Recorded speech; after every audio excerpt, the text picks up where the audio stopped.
Hey guys, it's Alvin Taveras, founder and president of Build to Rent, and we work with about 22 different builders across 5 states. I thought it would be fun to compile the most common objections to Build to Rent, and I broke them down into 4 categories. So let's jump right in. Number 11 is tenants want older homes with character. This is not true. No one wants a super high heating bill. No one wants a house that's filled with maintenance requests. This is not true. Most people want a newer construction home.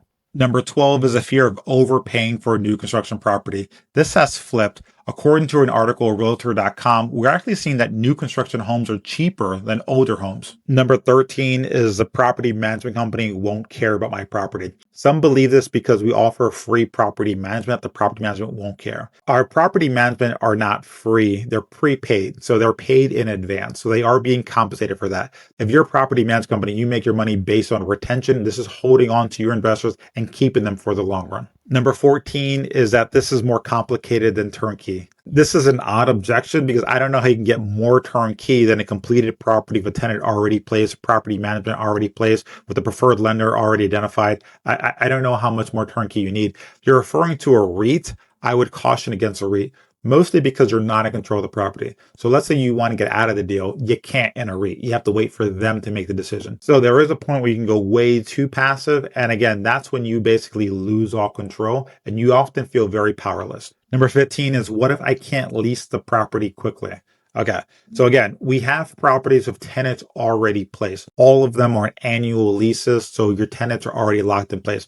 On average, we get an approved applicant within the first 2 weeks of ownership. We often promote having the listing available as coming soon so people can go ahead and start applying for the rental before you even close on the property. Number 16 is a fear of investing out of market. So generally, if you can find a deal that's going to give you a 10% cash on cash in your home market, that's a good deal. Go ahead and do that. But most of our investors are not able to find good deals in their neighborhood. They go to us because they know we have a lot of package deals that are performing extremely well.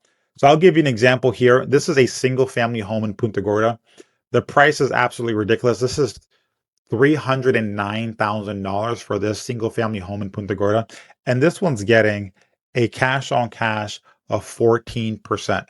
So again, if you can do a 10% cash on cash deal where you live, that's great. But most investors can't. Most investors can't even find a deal that cash flows. So getting 14% cash on cash is absolutely incredible. Category number 5 is financial and scaling risk. We're going to go a little bit faster on these. Number 1 is build to rent only for institutions. We actually recently had a veteran use a VA loan to buy a quadplex using a $0 down payment.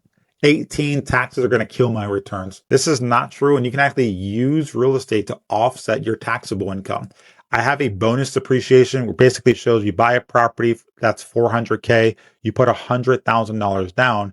In year 1, using bonus depreciation, you can get close to $50,000 back. Again, $100,000 down payment gives you $50,000 back just in bonus depreciation. 19 is I'll lose my flexibility to sell. This is not true. So if you had an apartment complex, that's difficult to sell. If you have a REIT, you literally cannot sell when you want to. They have to decide. If you buy a single family home that's in a desirable neighborhood, you're going to be able to sell that very quickly. It's actually the most liquid asset in real estate is a single family home, and you can sell these fairly quickly. Number 20 is scaling will take long. There's a myth that comes with scaling. There's a myth that it's only financial scaling that they care about. I mean, can I get money to buy more property? What they don't often think about is capacity, which is how many properties can I comfortably manage? When you're dealing with older properties that are causing you more headaches, that's a challenge, especially if they're not cash flowing very well. But if you get brand new properties that are cash flowing very well, that don't require any of your attention, well, now it's easier to scale because your capacity to manage these properties is so much greater. So if you've been doing the BRRRR, as you know, the BRRRR is dead. I have a video on the BRRRR. It does not work anymore. I'm sorry. The better way of doing this is called the slow BRRRR. When you're looking more of your maintenance turnover costs as being dramatically less, improving your cash flow, and then maybe after 3 or 5 years doing a cash out refi, pulling out money from the equity. And here's an example of one here. Again, in year 5, I can pull out about $350,000 when I only invested about 231 in. So again, in year 5, I can take out the majority of the money that I put into the deal. Here at Build to Rent, we are in the problem solving business and we're often anticipating problems before they even occur, which is why 80% of our investors are repeat buyers. If you want to get our full inventory list, go to buildtorent.com. I'll be happy to schedule a consultation with you. So if you have a fear, let's schedule a call. Let's talk about it. I can probably figure out a way to resolve that issue for you. Guys, stop being afraid. Start taking actions. Reach out if you have any questions. Look forward to seeing you next time.